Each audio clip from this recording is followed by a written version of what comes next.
अगर तुम्हारा गोल एक लीन, डिफाइंड और पावरफुल फिजिक बनाना है जो सिर्फ दिखने में ही नहीं अंदर से भी स्ट्रांग हो, और तुम चाहते हो कि ये सब सिर्फ कैलिस्थेनिक्स से हो बिना जिम जाए, तो ये वीडियो तुम्हारे लिए पूरा रोड मैप होने वाला है। तुम्हें यहाँ कोई ओवर एग्जीग्रेटेड एग्जांपल्स नहीं मिलेंगे, ना कोई ड्रामा, ना कोई शॉर्टकट। बस वही चीजें मिलेंगी जो तुम्हें एक्चुअल रिजल्ट्स देंगे, एक स्ट्रक्चर फॉर्म में, बिगिनर से लेके एडवांस तक। हर एक्सरसाइज के पीछे क्या लॉजिक है, कैसे करनी है और कब कौन सी चीज पे शिफ्ट करनी है, ये सब तुम्हें स्टेप बाय स्टेप समझाया जाएगा। और सब कुछ घर पे पॉसिबल है, किसी इक्विपमेंट की जरूरत नहीं है। सिर्फ अपनी बॉडी वेट, अपनी विल पावर और डेली कंसिस्टेंसी से तुम अपना बॉडी ट्रांसफॉर्म कर सकते हो नेचुरली। इस वीडियो में मैं हर एक मसल ग्रुप को टारगेट करने वाला हूँ, chest, back, core, arms, legs और फुल बॉडी कंट्रोल भी, और सब कुछ तरीके से समझाया जाएगा कि तुम्हें एक भी डाउट ना रहे कि अगला स्टेप क्या है और उसे कैसे करना है। तो टाइम वेस्ट नहीं करते हैं, सीधे शुरू करते हैं। सबसे पहले चेस्ट। अगर चेस्ट बनानी है तो सबसे पहले तुम्हें पुश मूवमेंट्स को समझना पड़ेगा। चेस्ट को ग्रो करने के लिए तुम्हारा फॉर्म, एंगल और टेंशन सब कुछ मैटर करता है, और इस पूरे प्रोसेस का बेस सिर्फ एक ही चीज है, पुशअप। लेकिन हर किसी का लेवल अलग होता है। इसीलिए मैं तुम्हें बिगिनर से एडवांस तक लेकर जाऊंगा। First, incline pushup for beginner. अगर तुम भी जीरो से स्टार्ट कर रहे हो और ना ही कभी वर्कआउट किया है, ना कभी बॉडी कंट्रोल, तो तुम्हारा पहला स्टेप होगा इंक्लाइन पुशअप। किसी स्ट्रॉन्ग टेबल, वॉल या बेड के एज पर हाथ रखो। बॉडी स्ट्रेट होनी चाहिए, ना हिप्स ऊपर ना कमर नीचे। जब नीचे जाओ तो एल्बोज को फ्लेयर मत होने दो। 45 डिग्री एंगल पे रखना ताकि शोल्डर सेफ रहे और चेस्ट पर डायरेक्ट टेंशन आए। ये मूवमेंट तुम्हारे जॉइंट्स को भी ट्रेन करता है और कॉन्फिडेंस भी देता है। तुम शुरुआत में इसके 3 सेट्स कर सकते हो, 12 से लेके 15 रेपिटेशंस पे, और जैसे जैसे कंट्रोल आएगा सरफेस लो करते जाओ। Second, standard pushup, base foundation. अगर तुम इंक्लाइन में कंफर्टेबल हो गए हो तो अब सीधा फ्लोर पुशअप पे शिफ्ट करो। हाथ शोल्डर विड्थ पर रखो, कोर टाइट रखो और हर एक रैप में पूरी बॉडी एक लाइन में नीचे जाए। ये सिर्फ चेस्ट को नहीं, तुम्हारे ट्राइसेप्स और शोल्डर्स को भी एक्टिवेट करेगा। एंड कंट्रोल सबसे इंपॉर्टेंट है। ऐसे नहीं कि फास्ट रेप्स मार दिए, नीचे जाओ 2 सेकंड्स में, ऊपर आओ 1 सेकंड्स में। ये स्लो टेंशन मसल्स को ग्रो करता है। Third, pseudo plank pushups, intermediate strength. जब तुम नॉर्मल पुशअप्स में स्ट्रांग हो जाओ तो शूडो प्लैंक पुशअप्स ट्राई करो। बेसिकली इसमें तुम्हें हाथ को थोड़ा पीछे ले जाने होते हैं, मतलब चेस्ट के नीचे या नियर वेस्ट एरिया तक, और बॉडी को थोड़ा आगे लीन करना पड़ता है। इस मूवमेंट का गोल है तुम्हारे अपर चेस्ट और शोल्डर कंट्रोल को नेक्स्ट लेवल पर ले जाना। ये पोस्चर इंप्रूव करता है, स्कैपुला एंगेज करता है और वो एस्थेटिक एनिमल लुक बिल्ड करता है। 3 सेट्स 8 से 10 repetitions, slow and clean. Fourth, explosive pushups, advance control.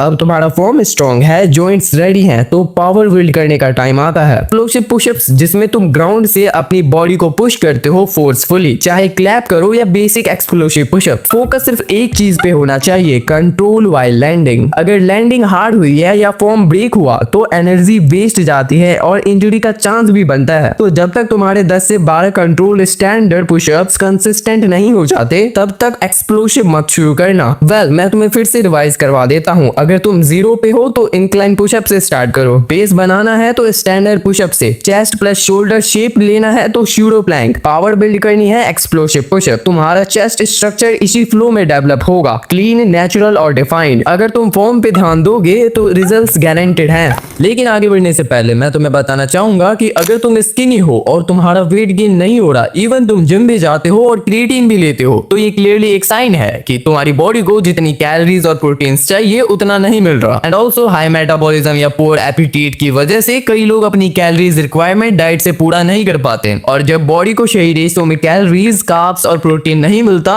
तो ना मसल बनेगा ना वेट गेन हो। अब चेस्ट के बाद सीधा चलते हैं बैक की ट्रेनिंग की तरफ, जो कि तुम्हारी बॉडी का स्ट्रक्चर बनाता है। अगर तुम्हें वो वी टेपर्ड लुक चाहिए जिसमें शोल्डर्स ब्रॉड और वेस्ट टाइट दिखे, तो बैक ट्रेनिंग को इग्नोर करना सबसे बड़ा मिस्टेक होगा। कैलिस्थेनिक में बैक ट्रेन करना थोड़ा ट्रिकी होता है क्योंकि ground exercise directly back engage करना मुश्किल होता है। लेकिन अगर तुम स्मार्ट हो और कंसिस्टेंसी से काम लेते हो तो बिना किसी इक्विपमेंट के भी बैक ग्रो किया जा सकता है। Back training. First, elevated door rows, beginner start. पहला स्टेप रोज। पुल अप से पहले तुम्हें हॉरिजॉन्टल पुलिंग कंट्रोल सीखना होता है। इसके लिए एक स्ट्रॉन्ग डोर को यूज करो। 2 कपड़े फोल्ड करके दोनों हैंडल्स में डाल दो ताकि तुम्हारे ग्रिप सिक्योर हो। बॉडी को एंगल पर रख कर नीचे लटकाओ और अपने आप को ऊपर खींचना शुरू करो। एल्बोस को अपने साइड में रखो, ना ज्यादा अंदर ना बाहर। ये तुम्हारी मिडिल बैक और रियर शोल्डर्स पे काम करेगा। अगर डोर अवेलेबल नहीं है तो तुम स्ट्रॉन्ग टेबल का यूज कर सकते हो। उसके नीचे जाकर रोज करो। स्टार्ट में 3 सेट्स की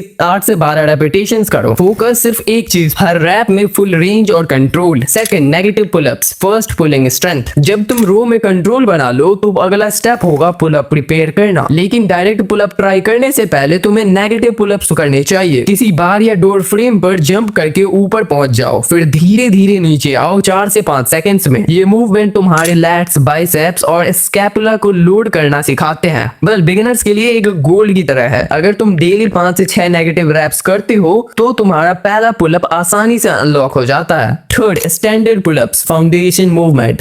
अब तुम्हारी बॉडी रेडी है पुलअप करने के लिए। बार पे लटको फुल डेड हैंग में, फिर चेस्ट को बार के पास खींचने की कोशिश करो। शुरुआत में 3 से 5 रैप्स भी बड़ी बात होती है, लेकिन फॉर्म ब्रेक नहीं करनी है। एल्बोस को ज्यादा फ्लेयर मत होने दो। मूवमेंट पूरा लैट से फील होना चाहिए, नॉट जस्ट बाइसेप। पुलअप सिर्फ एक एक्सरसाइज नहीं है, ये तुम्हारी पूरे अपर बॉडी को कंट्रोल बिल्ड करता है, जो तुम्हारे एनिमे फिजिक का बैक फ्रेम क्रिएट करेगा। वो यहीं से शुरू होता है। Fourth, archer pullups, advance level control. जब तुम्हारे 8 से 10 स्ट्रिक्ट पुलअप कंसिस्टेंट हो जाएं, तो तुम आर्कर पुलअप शुरू कर सकते हो। इसमें तुम एक हाथ से ज्यादा पुल करते हो और दूसरा सपोर्ट देता है। ये यूनिलेटरल स्ट्रेंथ बनाता है और तुम्हारे फ्यूचर में 1 आर्म पुलअप के लिए बेस तैयार करता है। फॉर्म टाइट रखो, कोर एंगेज्ड और साइड्स अल्टरनेट करो हर सेट में। 3 से 4 रैप्स पर साइड, कंट्रोल एग्जीक्यूशन। अगर बार नहीं है तो बेडशीट रोज, टॉवल डोर रोज या रेजिस्टेंट बेड का यूज करो। एक्सक्यूजेस नहीं होने चाहिए। बैक ग्रो करने के लिए कंसिस्टेंसी और स्मार्ट वेरिएशंस काफी है। अब चलते हैं कोर ट्रेनिंग की तरफ, जो हर कैलिस्थेनिक मूवमेंट का फाउंडेशन होती है। अगर तुम्हारा कोर वीक है तो ना तो तुम प्रॉपर्ली पुलअप्स कर पाओगे, ना हैंड स्टैंड, ना क्लीन बॉडी कंट्रोल। और जो फिजिक तुम बनाना चाहते हो वो तभी पॉसिबल है जब तुम्हारे कोर सॉलिड हो हर एंगल से। इस पार्ट को इग्नोर करना मतलब पूरी स्ट्रक्चर को वीक बना देना। तो let's build it the right way. Core training, beginner to advance. First, lying leg raises. अगर तुम अभी स्टार्ट कर रहे हो तो कोर के लिए सबसे सेफ और इफेक्टिव एक्सरसाइज है लाइंग लेग रेजेस। सीधा ले जाओ, हाथ ग्राउंड पर रखो और अपने दोनों लेग्स को धीरे धीरे ऊपर उठाओ और नीचे लाओ। लेकिन नीचे लाते वक्त लेग्स ग्राउंड को टच नहीं करनी चाहिए। यही जगह है जहां कोर एक्टिवेट होता है, लोअर एब्स पे डायरेक्ट टेंशन पड़ता है और तुम्हारा कंट्रोल इंप्रूव होता है। Start with 3 sets into 12 to 15 repetition और जब तक लोअर बैक ग्राउंड को टच कर रही है तब तक फॉर्म परफेक्ट है। सेकंड, होलो बोल्ट होल्ड। ये कैलिस्थेनिक का एक फाउंडेशनल मूवमेंट है जो तुम्हें बॉडी अवेयरनेस और कंट्रोल सिखाता है। ग्राउंड पे सीधा ले जाओ, फिर शोल्डर्स को थोड़ा सा ऊपर उठाओ, लेग्स थोड़ी सी एलिवेटेड पोजीशन में ले आओ। पूरा बॉडी एक बो शेप में होना चाहिए, आर्म्स स्ट्रेट ओवरहेड होने चाहिए और लोअर बैक ग्राउंड से चिपका हुआ। स्टार्ट में 20 to 30 सेकंड्स होल्ड करो, लेकिन फोकस सिर्फ एक चीज पे, टेंशन हर सेकंड में मेंटेन रहे। ये मूवमेंट तुम्हारे कोर इतना स्ट्रॉन्ग करता है कि तुम फ्यूचर में प्लैंक, एल सिट और हैंडस्टैंड जैसे मूवमेंट्स के लिए मेंटली रेडी हो जाते हो। Third, hanging leg raises, advance functional score. जब तुम्हारा होलो होल्ड और लेग रेजेस ग्राउंड पे मास्टर्ड है, तब टाइम आता है ग्रेविटी के अगेंस्ट काम करने का। बार पे लटको और लेग्स को एकदम कंट्रोल्ड मोशन में ऊपर ले जाओ। फास्ट मोशन नहीं चाहिए, ये मूवमेंट सिर्फ दिखाने के लिए नहीं, फील करने के लिए होता है। फोकस लोअर एब्स और हिप कंट्रोल पे। और जब तुम इसमें स्ट्रॉन्ग हो जाओ तो hanging knee to elbow, hanging L sit holds जैसे वेरिएशंस ऐड कर सकते हो। ये तुम्हारे कोर का अल्टीमेट टेस्टिंग ग्राउंड है। अब बात करते हैं आर्म्स की, जो किसी भी एनिमे टाइप फिजिक का सबसे विजिबल और डिफाइंड पार्ट होती है। लेकिन कैलिस्थेनिक में आर्म्स आइसोलेट नहीं होती, वो हर कंपाउंड मूवमेंट में इनडायरेक्टली ट्रेन होती हैं। तो अगर तुम पुशअप्स और पुलअप्स प्रॉपर्ली कर रहे हो तो तुम्हारी आर्म्स डेवलप हो रही हैं। लेकिन अगर तुम उन्हें नेक्स्ट लेवल पर ले जाना चाहते हो तो तुम्हें कुछ focused body weight based arm exercise भी करनी पड़ेंगी। ये मूवमेंट तुम्हें स्ट्रेंथ भी देगा, कंट्रोल भी और एस्थेटिक्स भी।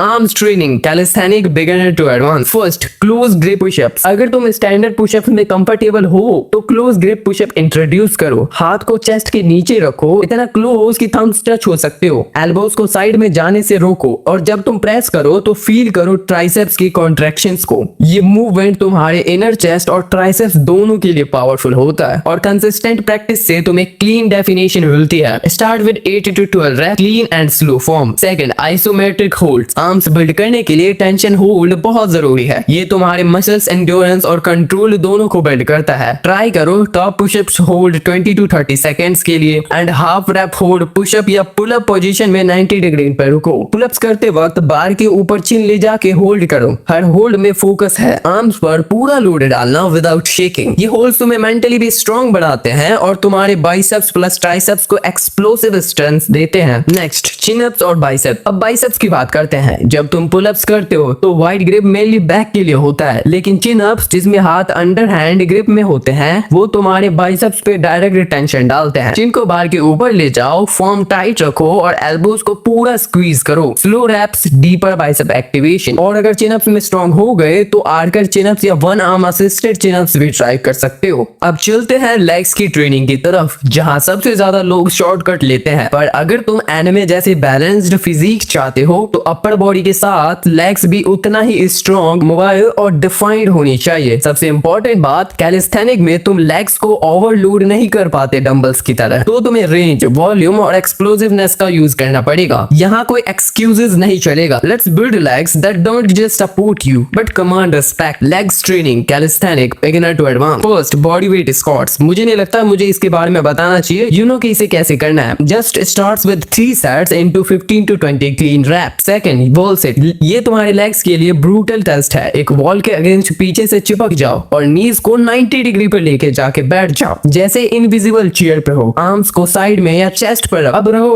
Start with 30 second hold and gradually increase it to 1 minute. ये तुम्हारे कॉर्ड्स को बुलेट प्रूफ बनाता है और मेंटली भी टेस्ट करता है because the burn is real. Fourth, assisted pistol squats. Calisthenic में अगर तुम्हें रियल लेग स्ट्रेंथ चाहिए तो पिस्टल स्क्वाट्स मस्ट है। एक पैर को ग्राउंड पे रखो, दूसरा सामने रेस करो और उस एक पैर पे फुल स्क्वाट लो, लेकिन स्टार्ट में असिस्टेड वर्जन करो। किसी डोरी फ्रेम या सपोर्ट का यूज करके नीचे जाओ और फिर कंट्रोल के साथ ऊपर आओ। ये मूवमेंट तुम्हारे बैलेंस, जॉइंट स्ट्रेंथ और एंकल मोबिलिटी सब बिल्ड करता है। शुरू में 3 से लेके 5 रेपिटेशंस पर leg. Focus is form not depth. Great, अब सुनो क्योंकि जो पार्ट आने वाला है वो सबसे ज्यादा इंपॉर्टेंट है। ये सिर्फ एक्सरसाइजेस की वीडियो नहीं थी, ये एक चैलेंज था आपके कैरेक्टर के लिए। अगर किसी भी एनिमे को ध्यान से देखो तो तुम्हें एक चीज कॉमन मिलेगी, कंट्रोल, स्टिलनेस, रेपिटेशन। चाहे वो लेवी हो, रॉक ली या कोई और, उन्होंने अपनी बॉडी पे, माइंड पे और मूवमेंट एक ऐसी कमांड बनाई है जो किसी जिम मशीन से नहीं आती। और वही माइंडसेट कैलिस्थेनिक में चाहिए होता है। स्टिलनेस का मतलब ये नहीं है कि तुम मूव नहीं कर रहे, इसका मतलब है तुम कॉन्जिक्यूटिव मूव कर रहे हो। हर रैप के बीच में जो सेकंड होता है ना, वो सिर्फ मसल को टेस्ट नहीं, वो आपके डिसिप्लिन का टेस्ट होता है। जब कोई नहीं देख रहा तब भी क्लीन फॉर्म में सेट कंप्लीट करना, यही डिफरेंस बनाता है रियल स्ट्रेंथ और फेक ईगो मैप। जो लोग सिर्फ रिजल्ट्स देखकर शुरू करते हैं वो थक जाते हैं, लेकिन जो लोग मूवमेंट में मीनिंग ढूंढ लेते हैं वो कभी रुकते नहीं। एनिमे फिजिक बनानी है तो तुम्हें सिर्फ दिखने का नहीं, फील करने का स्टाइल सीखना होगा। जब तुम एल सीट में होल्ड करते हो, जब तुम वॉल हैंडस्टैंड में ब्रीथ करते हो, वो तुम्हारे अंदर का काम बिल्ड करता है। ये सब एक रेपिटेशन में लिखा गया स्टोरी है। अब अगर आप सीरियस हो तो वो पीडीएफ रूटीन लो और आपसे बॉडी को नहीं, डिसिप्लिन को ट्रेन करना स्टार्ट करो। बॉडी उस डिसिप्लिन का रिजल्ट बन जाएगा। वेल, अगर वीडियो पसंद आई है तो तुम मुझे इंस्टाग्राम पर फॉलो कर सकते हो फॉर योर क्वेश्चंस। एंड मैंने डिस्क्रिप्शन में एक पूरा रूटीन बनाकर दिया है पीडीएफ के फॉर्म में, एंड उसमें वो भी ऐड कर दिया है कि तुम अपने बॉडी पर कंट्रोल कैसे पा सकते हो। सो अगर तुम्हें वीडियो पसंद आई है तो एक कमेंट करके जरूर जाना। बाय।